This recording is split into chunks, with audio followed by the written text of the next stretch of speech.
Oh, here's your Backstage pass. Right, quiet on the set. Action! Welcome to Sedona's Backstage Pass with Chandra, presented by Chef Lisa Dahl. This is your inside look into culture, curators, and creative artists. And now, your host, Chandra. Welcome, my VIPs. You've got your Backstage Pass, and you are in. Get ready for some more behind-the-scenes stories that you'd never know about unless you tuned in here on Sedona's Backstage Pass. Now, remember, you can always find me on Spotify, Apple Podcasts, YouTube, and guess what? You can also find Sedona's Backstage Pass on iHeart and Pandora Radio. That's brand new, you guys. And also, if you want to get a quick link to Spotify or Apple Podcasts, visit sedona.biz. Now, for those of you who are listening for the first time, and those of you who continue to listen, got to mention Sedona.biz. If you want to really know what's going on in our community here in Sedona, Sedona.biz is the ultimate resource. It is our premier digital e-zine, and it provides a huge overview of everything going on here, from the latest in town politics and essential local services to the very best in entertainment. Plus, their calendar of events is absolutely packed, making it my go-to for planning my week and weekend. So to stay in the loop and catch the real buzz around town in Sedona, head straight to the source at sedona.biz. And speaking of other things that are going on that you really have to know about is Sedona International Film Festival. Now listen, as a local artist, I'm consistently impressed by the variety of talent showcased by the Sedona International Film Festival, better known as SIFF. Beyond their incredible selection of indie films and documentaries, they're also a vital hub for our creative community, hosting Sedona Professional Theater, for instance, or energetic comedy nights, and live musical performances like my own In the Living Room music series, which is every other Monday. And it is by far a true treasure that brings world-class entertainment right to our doorstep. Remember Sedona International Film Festival. You can catch them at sedonafilmfestival.com. That's where you can get your tickets, also at the door, but if you want to get them in advance, sedonafilmfestival.com. Then I have to mention an amazing organization. Actually, they're an incredible group called Verve Tents and Events. When you're planning an event in Sedona, you're going to have a wedding here in Sedona if you're coming into town. The details, as you know, matter. That's why Verve Tents and Events is so important. The team is professional, reliable, and they have an incredible eye for making any location, from our stunning red rocks to private venues, look absolutely fabulous. What makes them truly special is that the owners are deeply rooted in our community in the Cottonwood area, always showing up to support local causes and connect with their neighbors. And they're also my go-to for making sure everything runs flawlessly so I can focus on my performance. That's right. Remember Verve Tents and Events. My first guest is somebody that I always look forward to having on the show. We're learning so much about Sedona history and just history in general, and we got some great things to talk about right now. Nate Meyers, thank you for being here. Nate Meyers is the executive director of the Sedona Heritage Museum. How you doing? Good. Thanks for having me. Good. Thank you for being here. So we're going to talk about I don't have it in front of me. Let's see if I remember how it goes. Quinn. Oh my gosh, I can't believe I don't remember this. I am going to cheat. I'm going to look at it upside down, maybe. Okay, wait a second. It's called the Semiquincentennial. You got it. So semi would be the 50 in the 50 I thing? actually or is that don't the quin? know where. I think the 50 is the quin. I don't really know. When I was introduced to the term, I was like, I'm glad I don't have to come up with these things, because I don't know where semiquincentennial comes from. May I just say, I'm glad I don't have to say it 10 times in a row. Very fast. That's why it's abbreviated to America 250. There you go. America 250. Tell us what's going on here for that. So America 250 is obviously the celebration of our country's founding, 250 years since July 4th, 1776, when the founding fathers put their names to that the Declaration of Independence. That big, beautiful Constitution. No, the Declaration of Independence, different from the Constitution. Okay. Constitution didn't come for Excuse a while. Me. Yeah. Yeah, I get confused. Yeah. Declaration of Independence saying, we're done with you, Great Britain. We're our own nation now. Okay. There you go. So yeah, that's July 4th. I love it. Yeah. I love it. Okay, so that was a big, beautiful. That was a big, beautiful document. Yeah. It sure was. Yeah. That's for sure. Yeah. So tell us about some of the things that are going on. Yeah, it's a big celebration across the country, and I think it's probably really big in like some of the original 13 colonies. That sent people to sign it. The Declaration of Independence. But there's celebrations across the country. There is actually a commission, an Arizona America 250 commission, that has been planning events and actually holding events. Their first event actually kicked off with the hanging of two lights at the state capitol, commemorating the 250th anniversary of Paul Revere's Ride. One if by land, two if by sea, right? When the British are coming, Lexington and Concord, the start of the Revolution. So they started by hanging two lights at the Capitol, and that was a celebration that was across the country. Capitals across the country did that. So America 250's been working, or Arizona America 250's been working on kind of being a clearinghouse for what everybody's doing, so that like if you wanted to find out what Bisbee's doing, you could go to Arizona America 250's website. You could see everything. I don't believe they're holding like a big July 4th event because like we're in Arizona. I know. It's kind of hot. It is warm. Nobody wants to spend all day outside right. When it's 120 degrees in Phoenix, right? Indeed. Or 110 here. Good grief. So I don't think they're going to do any big single event like that, but one of the things they did, and which the Sedona Heritage Museum has participated in, is an Arizona America 250 passport, where you can travel around the state, download an app, and check off all these great places where you're going to learn about Arizona's history. Oh, that is really neat. How do we find out about that?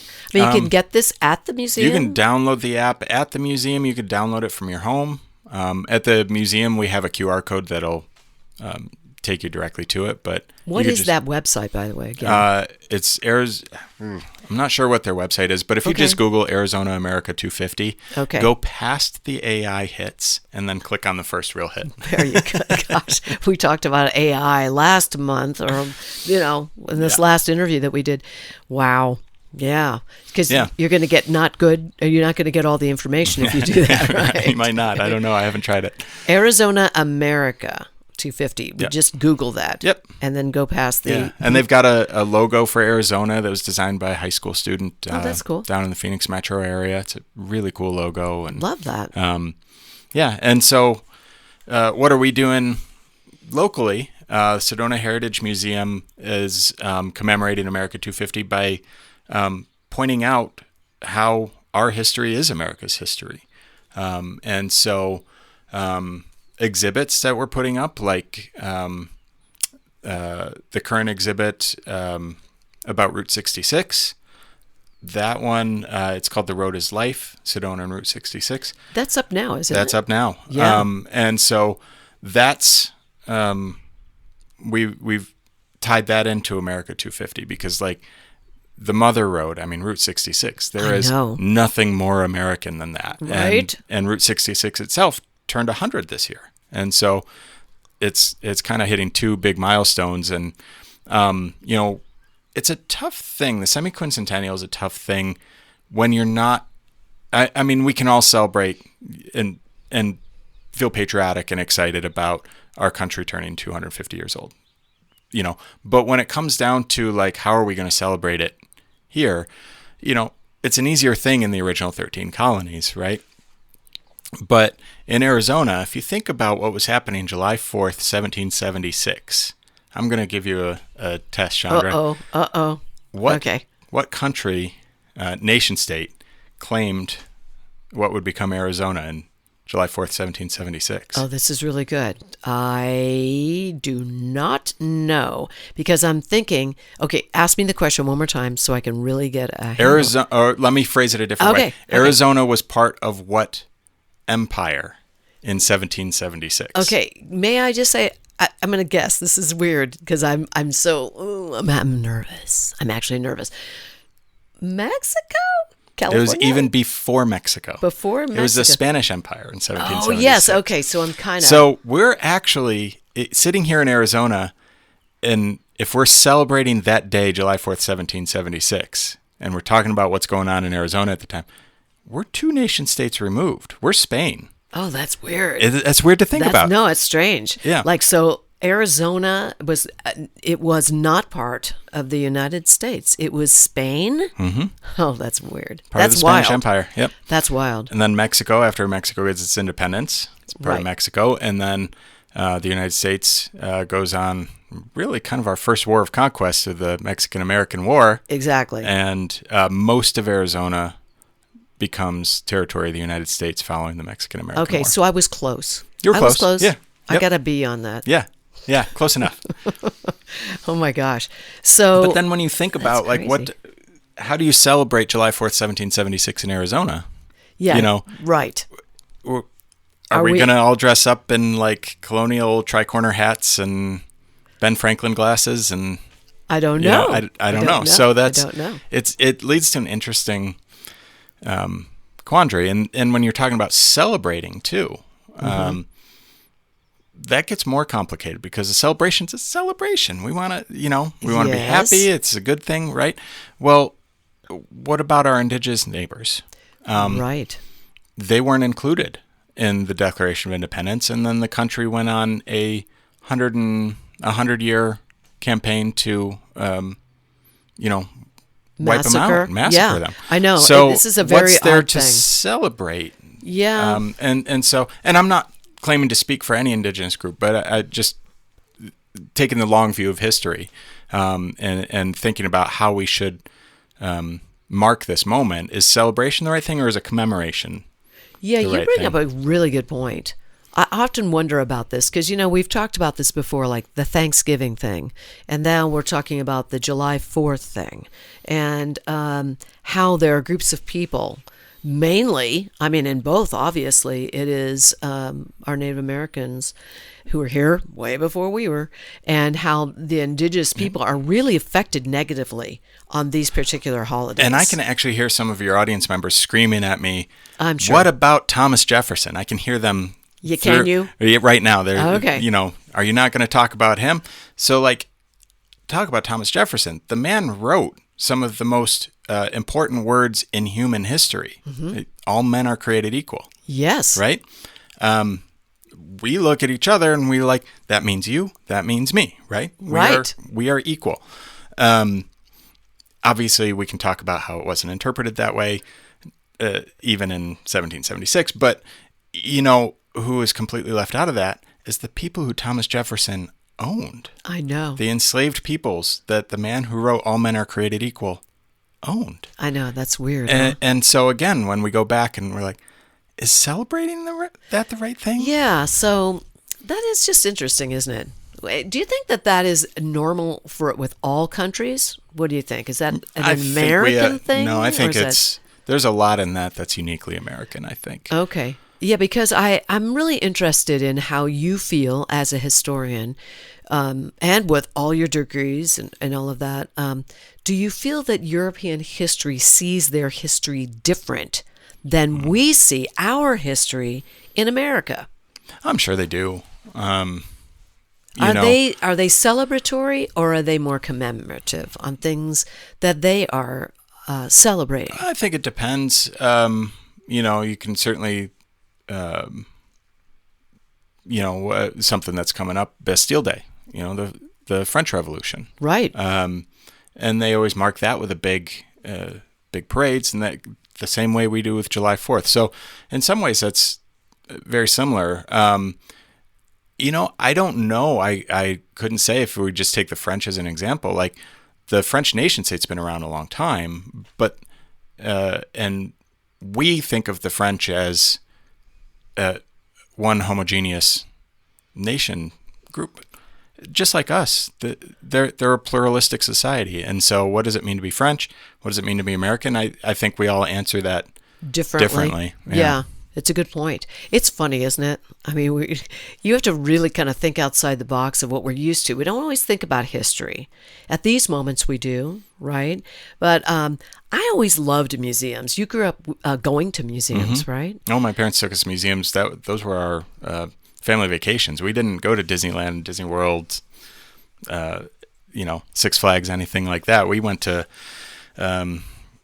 Gettysburg. We went to Plymouth Plantation or Plymouth Colony. That's so cool. We went to Genesee Country Village. We went to the local historical society. I love that. Cottage Lawn in Oneida, New York. What was your favorite museum as a kid?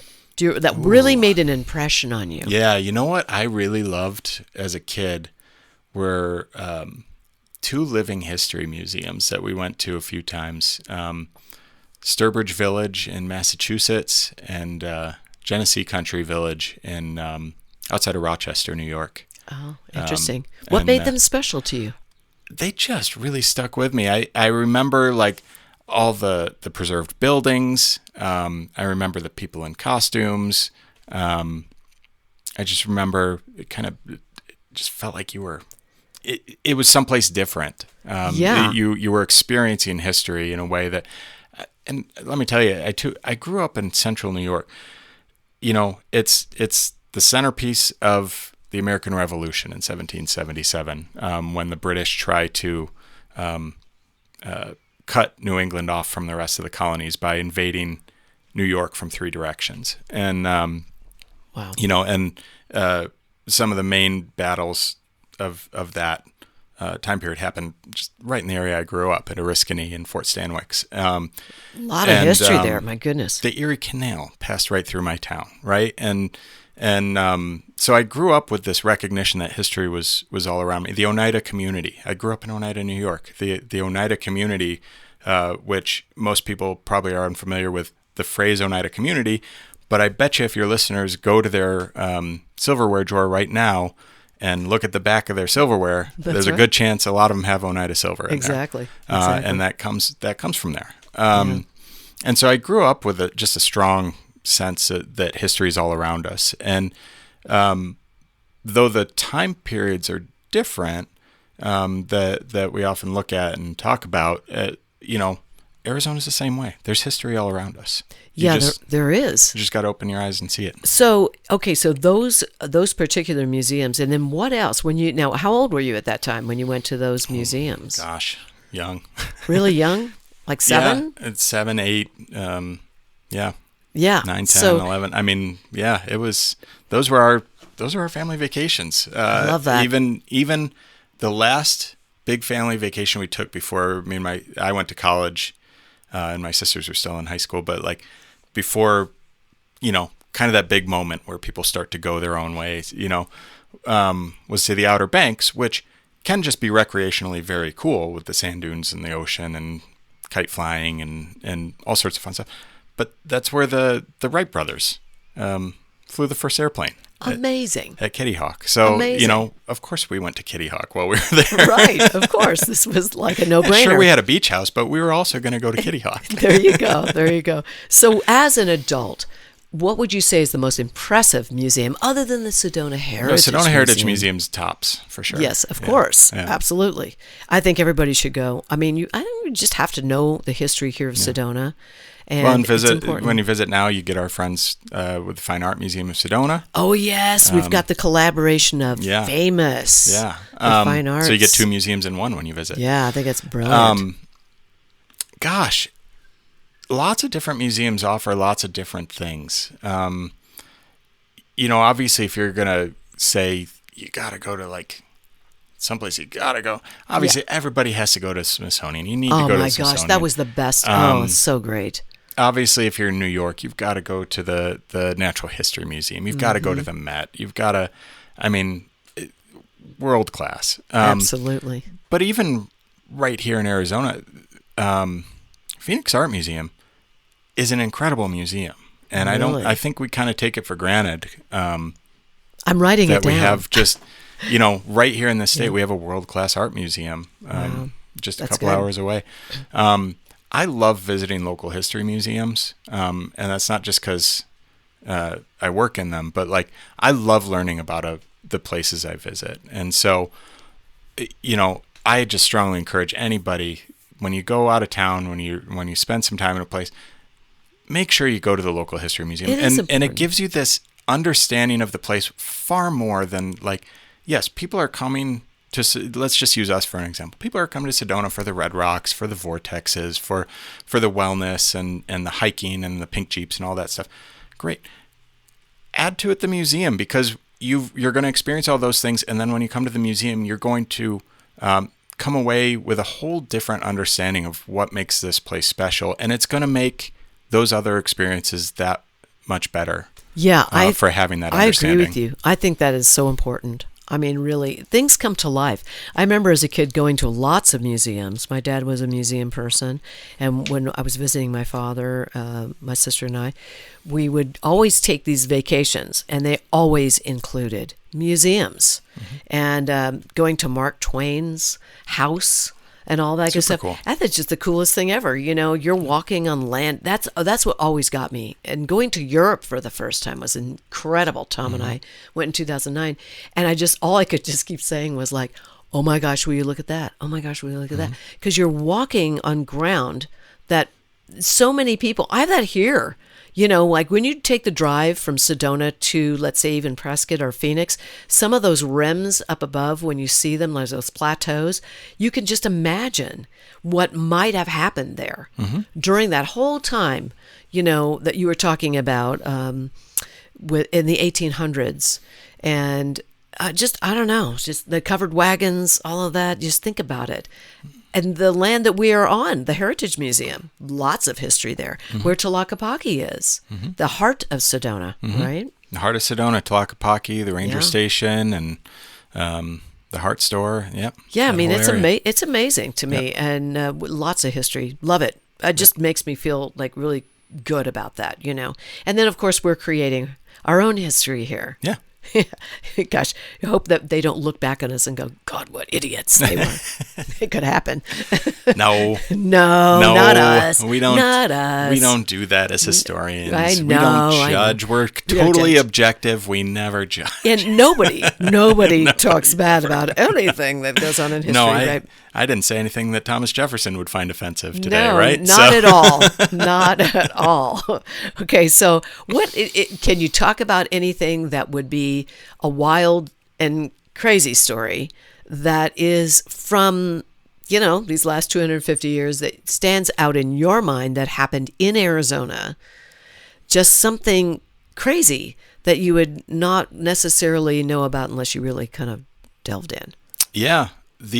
I'll give you one. Okay. The westernmost battle of the Civil War happened in Arizona. The western, what is it? The furthest west battle of the Civil War. Okay. That we think of as happening in the Deep South and, Gettysburg in Pennsylvania and Antietam in Maryland, but mostly in the South, right? Yes. The battle that took place the furthest west was at Picacho Peak.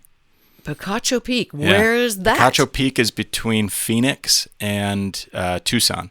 Whoa. So if you're heading from Tucson or heading from Phoenix, since that's the direction we'd be going from here, right? Yeah. And you're heading to Tucson, you clear Phoenix, you clear Casa Grande, and there's a volcanic mountain that'll rise up out of the desert on your right. That's Picacho Peak. Oh my gosh. Okay. There was a force coming from California heading east. The Confederacy was trying to claim Arizona as another slave-holding state to add to the Confederacy. And so they had forces mostly in New Mexico, but they had this force that had come east or west to stop the forces from California, and they had a small battle right there at Picacho Peak. That's crazy. Yeah. Yeah, we'd never know that. Yeah. Because when I think of the Civil War, it's interesting to think about this.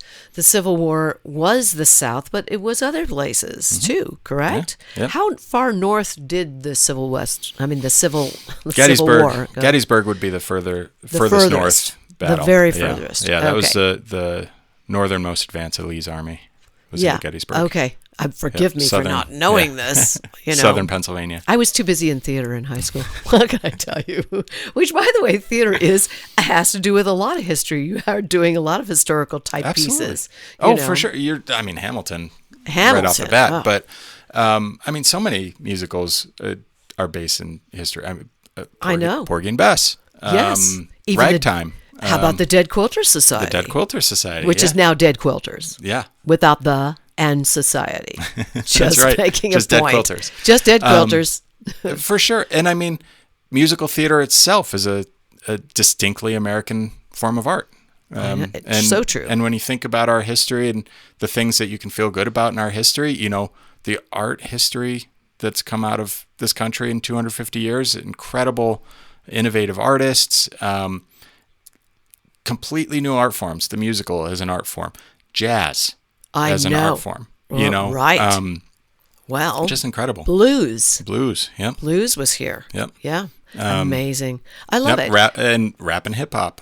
Absolutely. Yep. From here. Yep. Amazing. I love it. Yep. I can't believe it. We've already run out of time. No, we haven't. Have we? Yes, really? we have. Oh. I know. I always hate We were this just going to part. get into Beyonce and Eminem and the Kendrick and Drake the whole feud. Yeah, the whole. No? No, we're not touching base on any of that right now. Although that would be a great topic, I have to say, Oh my gosh. Well, thank you so much for being here. I always look forward to it. And remember, everybody, the Sedona Heritage Museum, located on Jordan Road. And make sure you check it out. It's a wonderful place to go and learn about Sedona's history. Well, thank you, Nate, for being here. And I will see you next month. You guys stay with me. I'll be right back. You can taste it in every bite. For over 30 years, Chef Lisa Dahl has redefined what it means to dine in Sedona, serving soulful and handcrafted cuisine inspired by love, artistry, and community. From the original little kitchen at Dahl and DeLuca to the majestic Spirit of Mariposa to the couture flair of Butterfly Burger, every experience is elevated, every ingredient intentional. In every dish, you experience Lisa's lifelong mantra, when you cook, you feed the soul. To learn more about Lisa Dahl and the Dahl restaurants, please visit cheflisadahl.com. When your project demands precision, experience, and trust, turn to Sefton Engineering Consultants. From expert civil engineers to construction management, we deliver real-world solutions that stand the test of time. With over 30 years in the business, Luke Sefton's team is committed to getting your project done right, on time, and on budget. Sefton Engineering Consultants. Reliable, experienced, personal. Learn more at seftonengineeringconsultants.com. Here's more of Backstage Pass with Chandra, brought to you by Chef Lisa Dahl. My second guest is an absolute powerhouse. She is a best-selling author, she's a speaker, and she has the coolest look. She is a movie star. She walks up and I'm like, hello. If I had a video, you'd go like, wow, she is gorgeous. Right out of Smash, I think. Yes, like a brunette version. A.G. Billig, I am so happy to have you here with me. Thank you for being here. Thank you for having me. I've been listening to your show, and I was hoping that one day I will be a part of it, and here I am. And thank you for the lovely introduction. Now I really need to live up to it. Okay, it's not, you know what? You don't have to try. You just do you. That's it, because you're fabulous. So I've got to find out. You're from Romania. Yes. So when did you get to the United States? In my heart, I got to the United States since my early childhood. At 11 years young, I'm not using old anymore. We are all young on this planet.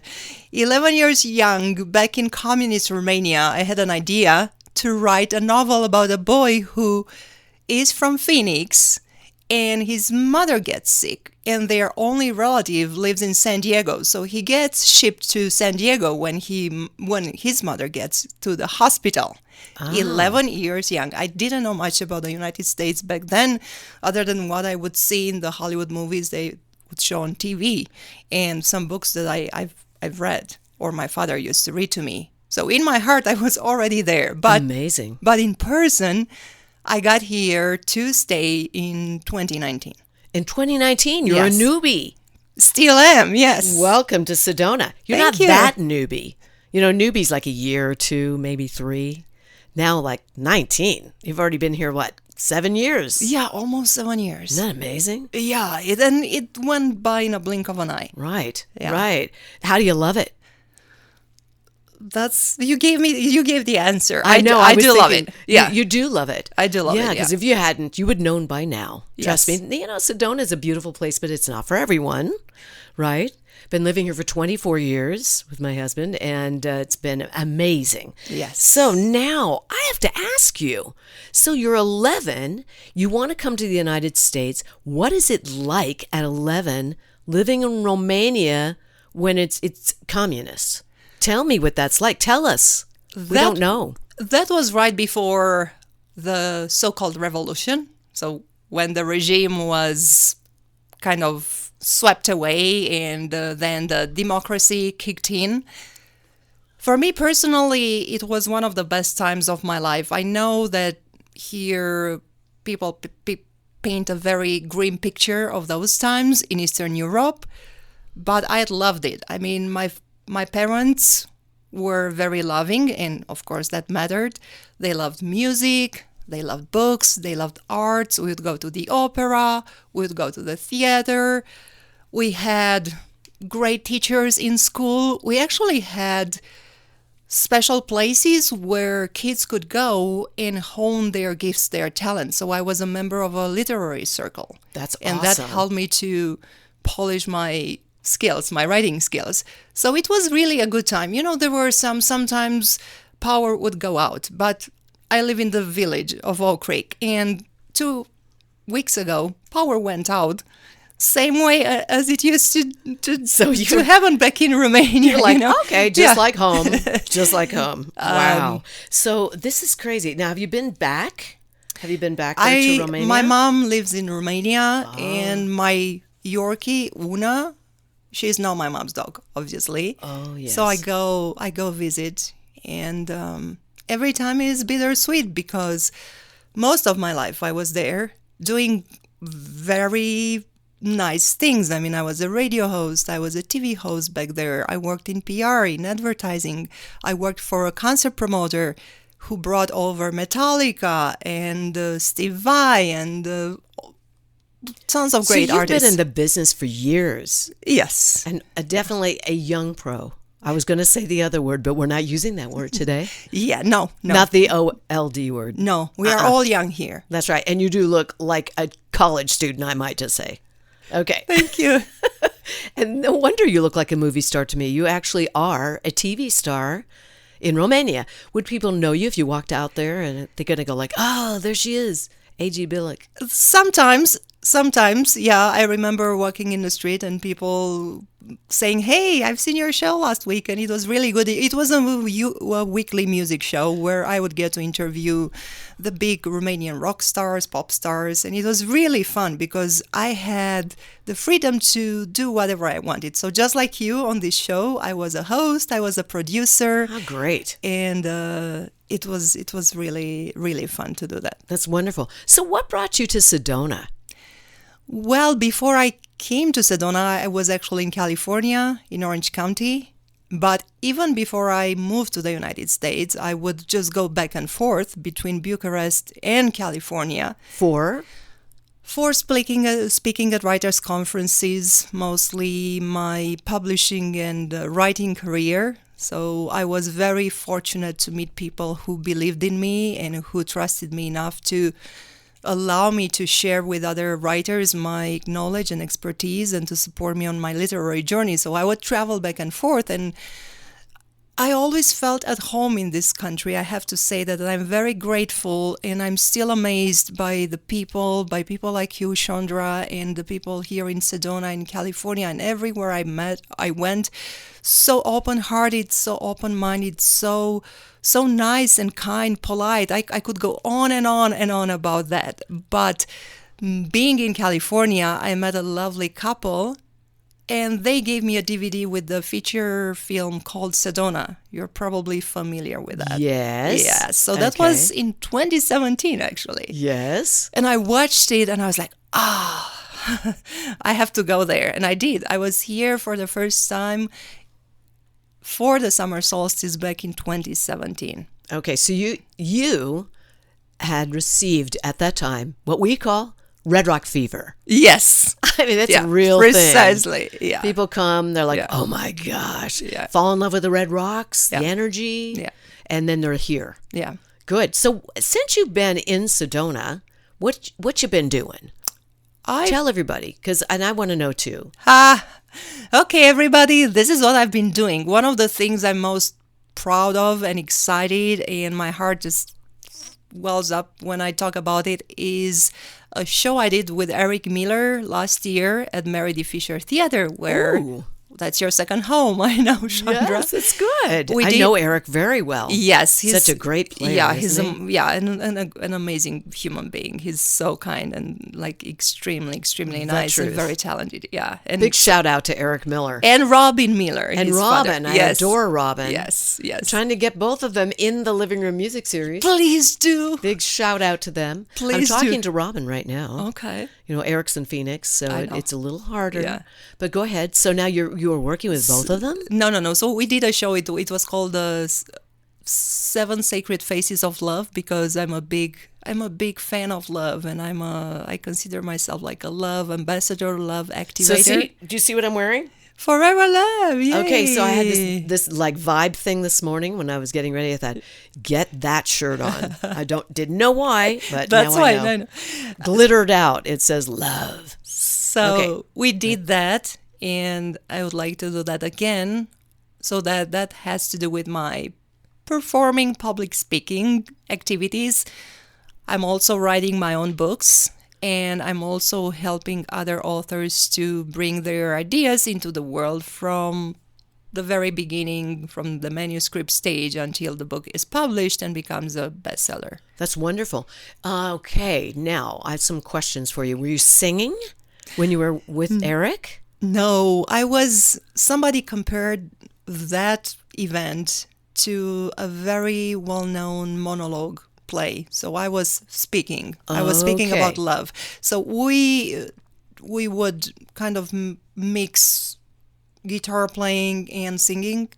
That was Eric's part, with speaking, which is my part. I see. I would love to it. sing. I would love to sing. Okay, So and we can have you- to talk about that. Yes, we do. And we Yes. were just talking a moment ago Yeah. before we started this Yeah. interview about you maybe coming to me Yes. for me coaching you some singing. Oh, yes. That would be really fun. Yes. I'd love to work with you. So, all right. Now, how many books do you have that you've published? Because I know you probably have written many. How many are published? Right now, up on Amazon, there are probably 4 or 5. Oh my gosh. That's really, I mean, I'm sitting here going, okay, bowing to you, because it's enough already making one. Like writing one book is a thing. I want to write a book of the things that people share on the stage with the in the That's a living room. great All idea. my stories, right? Yep. Kind of an homage Yes. to everybody out there that has been making a living at music and all the things that go on behind the scenes, which is pretty crazy, which people don't know about. So how did you know that you wanted to be a writer? Like, when did you know this? Because you said at 11. Yes. That's when you knew? I don't think I really knew. You know, when we are kids, sometimes we just love doing things. And telling stories was one of the things that I really loved to do. I was probably the best in my class at writing essays and short stories. We had that kind of class in elementary school.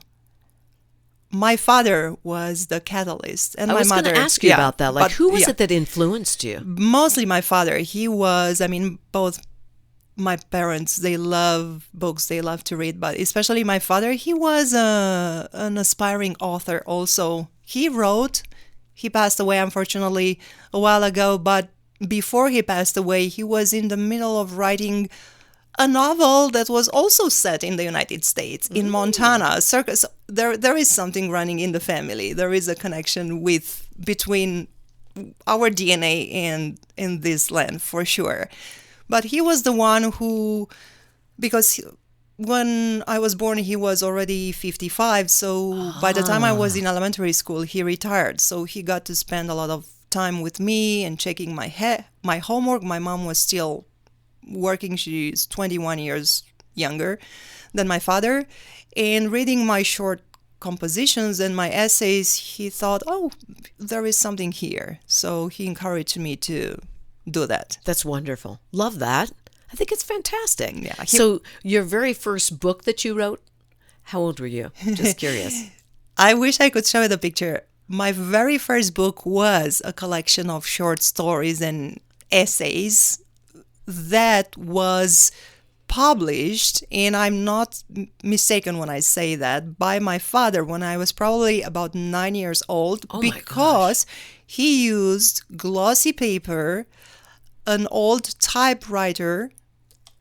Wow. And so my long handwriting essays, compositions became a book, and then he had that leather bound. And it's insane, Chandra, because when you look at the spine, they couldn't put my name. My first name is Andrea, actually. I have a middle name, Gabriela, and then it's Billig. So, but the spine was too narrow for everything to fit there. So A.G. Billig is on the spine of my first book. That is so cool. Yeah. This is the beginnings of Yes. AG. Yeah. I love it. Yeah. I love it. Yeah. What's one of your favorite things about Sedona? I'm curious. As a creator and as an author, what is it that draws you and actually that you love about Sedona? Obviously the Red Rocks, but what is it? The beauty overall.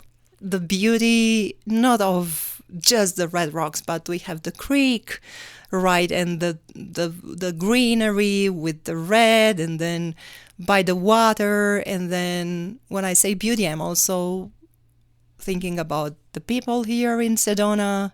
Right. I feel like home. Good. Yes. That's good. Yeah. We love that. We want to keep you here. And then, Mary D. Fisher Theater, events like yours, and the amount of talent and the people that are here. There are such amazing people with so many incredible stories. Yes. Now, see, you came in 2019, and my husband and I moved from San Diego to here in 2002 in July. So we're going on 24 years. And when we got here, there were a lot of things that that didn't exist. Yeah, Right? yeah, I've heard those stories. Yeah. And I've came here in 2022, so I've been here for years. I was in okay. I was in Orange County. Got it. Before. Got it. Okay. Yeah. Okay, cool. That's right. I'm getting, that's how it goes. It's one of those days where I go like, where am I? Come back, Chandra, come back. So you moved to the United States in 2019. Yes. Right. Okay. Yeah. So what's happening with you right now? Are you mentoring writers at this time? It's a great joy and privilege to me to assist writers, authors from different genres to bring their books into the world, because I do believe that books matter. I mean, books changed my life, and I know books changed other people's lives. So I am on a mission to support this. Okay, so now I'm going to ask you, how do you feel about AI? Everybody's talking, all the creators, including in my circles with music, are talking about AI. Research is fantastic. Try and get AI to write a song. Well, no. Well, without human direction, and even still, maybe not. I've heard a few that actually the production value is good, but the song itself. How do you feel about authors that are using AI? There are a lot of authors using AI. I think everyone is allowed to do whatever they think it's best, and I believe those people, they believe that's the best for them. I don't think that AI can replace creators, because AI doesn't have what we have. Right. Emotion, a soul, Right. our connection with the source. And I would also say that each one of us is born with a gift. You definitely have this amazing voice and the gift of bringing out the best in people. And asking interesting questions and making them feel comfortable and able to open up to you. These are just two, just by knowing you. But I'm sure I will learn more. So you have these gifts. I have other gifts. Each one of us has different gifts. The fact that there is Amazon, which makes it so easy for people to upload some files and create a book, doesn't make every person on the planet a writer. True. I believe that an author who is born an author, like a singer who is born a singer, a composer, we are born with this. They will use their gifts and talent to write. They will not retort to AI. So do you feel that because everyone has a story, can everyone learn how to write? For instance, if somebody who's never written a book, like myself, I've written tons of songs, but a book is different. Yes. And I do write. I mean, I write lots of different things, but a book is its own thing. Would you encourage someone like me to write a book? I would have to read some of your stuff to see what's there.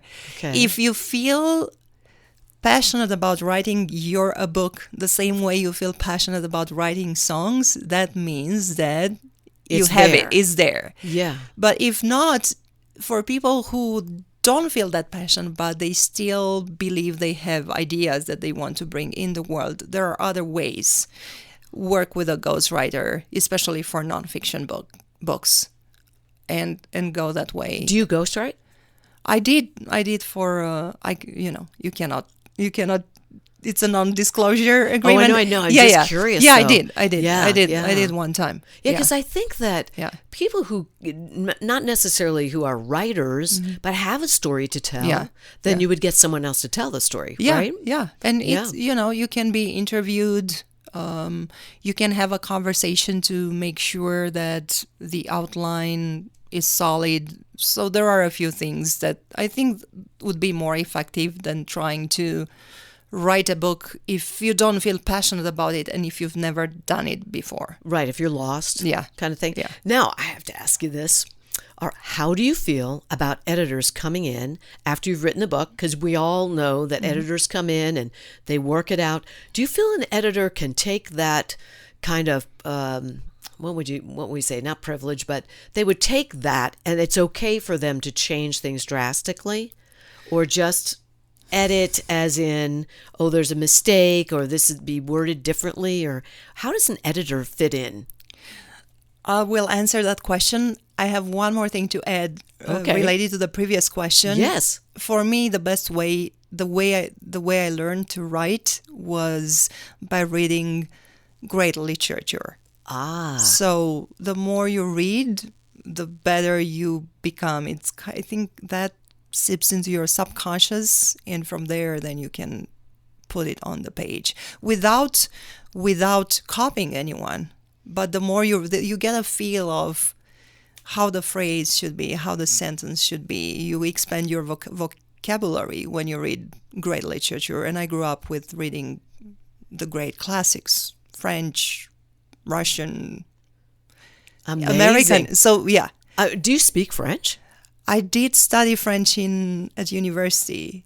So I used to be really good. I haven't spoken French in years. Incredible. Okay, so all right, now going back to the editors. The editors, yes. For those of you who are not familiar with this topic, there are different kinds of editors. So if you, let's say, this is your first novel, you'd want to talk to a developmental editor first, and that person is going to look at the structure. It's like someone when you buy a house, right, and you invite someone, I can't remember the name of that person, but you want someone to inspect the house and make sure the structure is solid. So this is what that kind of editor is doing, because you can have the most polished sentences and phrases and the most extraordinary vocabulary. If the structure is bad, that book is not going to work. So you bring in that person to look at the structure of your book. They are going to make notes, and from there you make changes if necessary. And then you go at a different level where you look at sentences and phrases and make sure everything is polished. So you have copy and line editing, and last before the book goes to print, and actually after the book is formatted and goes to print, then you will have a proofreader. That being said,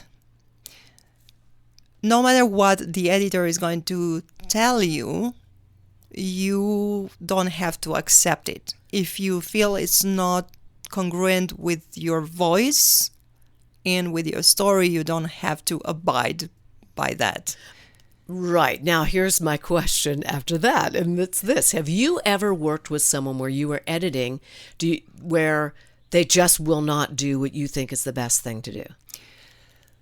I recently had someone look at my novel. It's a trilogy. The overarch of the trilogy is My Life on Tender. It's a woman in her mid-30s. She's Romanian, of course. And she travels the world to find true love.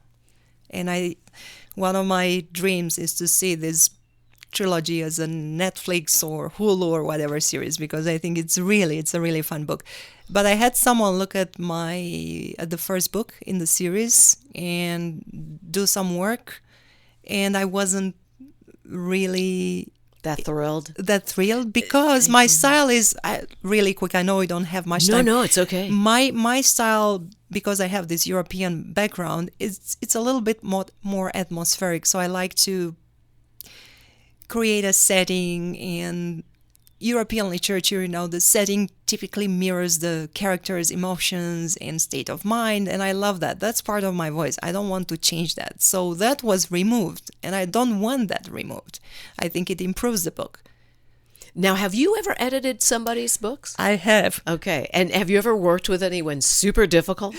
I was blessed not to so good. far. Let's keep it that way, shall we? Let's just keep it really, really good. Yeah. So tell me, how can people contact you if they want you to help mentor them? And I know that you have a website, but right now it's under new construction. I have several websites. So my author website is under construction, but if you go to selfpublishingmastery.com, there you can see the services I'm offering, publishing packages as well, and there are a ton of articles about marketing and editing, so there is a ton of free information there. That's good. Yeah. And people can contact you through that? Yeah, there is a contact. There is a Good. contact form there. You can find me on Instagram. I'm A.G. Billig author on Instagram. Cool. And can they ask you questions? I mean, like if somebody emails you and they have just a question or two, can they do that? That's part of, if they have questions about how we can work together, I'm happy to do that. So they can book time. Yeah, but they can, I good. love to do consulting and coaching work, because if you are planning on following your passion, pursuing your passion for writing and bringing your books into the world, unless you have a ton of money to hire someone, you'll have to learn stuff. And I know there is a lot of information out there, a ton of free information, but then the danger is that where do you go first, and how do you put all that information together? So when you work with a coach or a consultant, they will point you in the right direction. Right. This has just been amazing. I can't believe that we have run out of time already. It's like, what? What? Yes. I know, right? Yeah. So I'm going to mention this. It's selfpublishingmastery.com. Yes. Make sure, for those of you who are looking for someone to help you, maybe a consultant, someone to help you along your way to learn how to write your book, your story, or stories. And of course, they are nonfiction. So, right? Nonfiction? Even fiction with Even book fiction. marketing. Good. And it's not just about publishing the book. It's also about marketing the book. And yes. a very important aspect of the marketing part is building your audience. So true. Yeah. Because you can write a book and it can sit on the shelf. Exactly. That's Yeah. right. A.G. Billig. I thank you so much for being here. And remember, selfmasterypublishing.com. And thank you so much for being here with me today. Thank you so much for having me. And I'll see you in the living room. Yes, you will, in the Living Room Music Series. Okay, thank you so much. And stay with me. I'll be right back. You've explored the trails, stood in awe of the red rocks. Now discover how Sedona became Sedona. The Sedona Heritage Museum tells the story of Red Rock country, from ancient cultures to today's vibrant community. It's interactive, family-friendly, and open year-round, indoors and out. Sedona Heritage Museum, preserving and sharing the soul of Red Rock country. Plan your visit at sedonamuseum.org or call 928-282-7038. Take a deep breath and let it go. At Sedona's New Day Spa, your escape begins the moment you arrive. Enjoy luxurious massages, rejuvenating facials, and native-inspired body treatments. Every moment is designed to restore balance and renew your spirit. Voted Sedona's Best Day Spa, this is more than self-care. It's your sanctuary. Book your experience today at sedonanewdayspa.com or call 928-282-7502.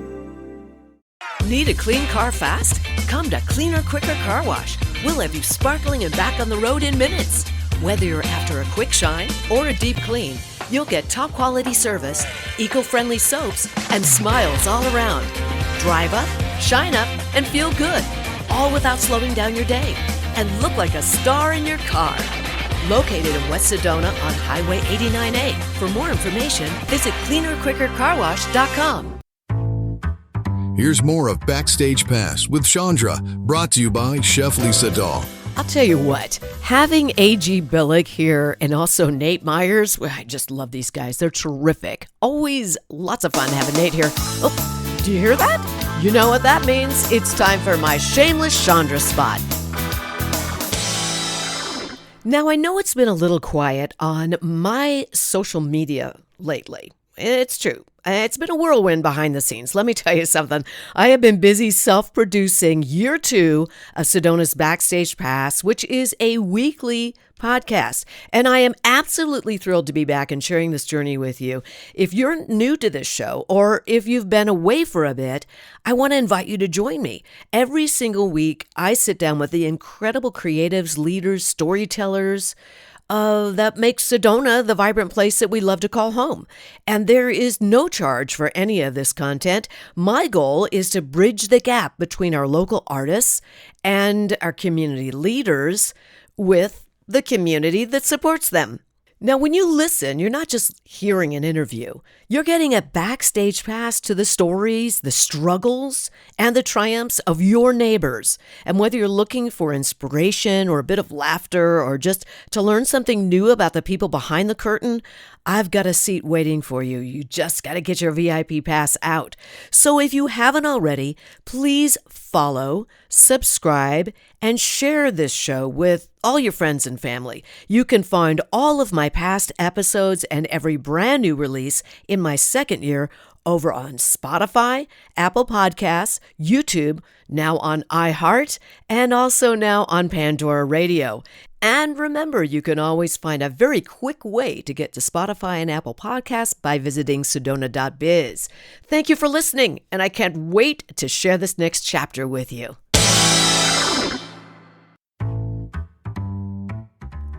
I want to thank my sponsors. Without them, I wouldn't be able to do this podcast. So thank you to the Sedona Heritage Museum, Sefton Engineering, Cleaner Quicker Car Wash, Sedona New Day Spa, Sedona.biz, and my presenting sponsor, the Dahl Restaurant Group and Chef Lisa Dahl.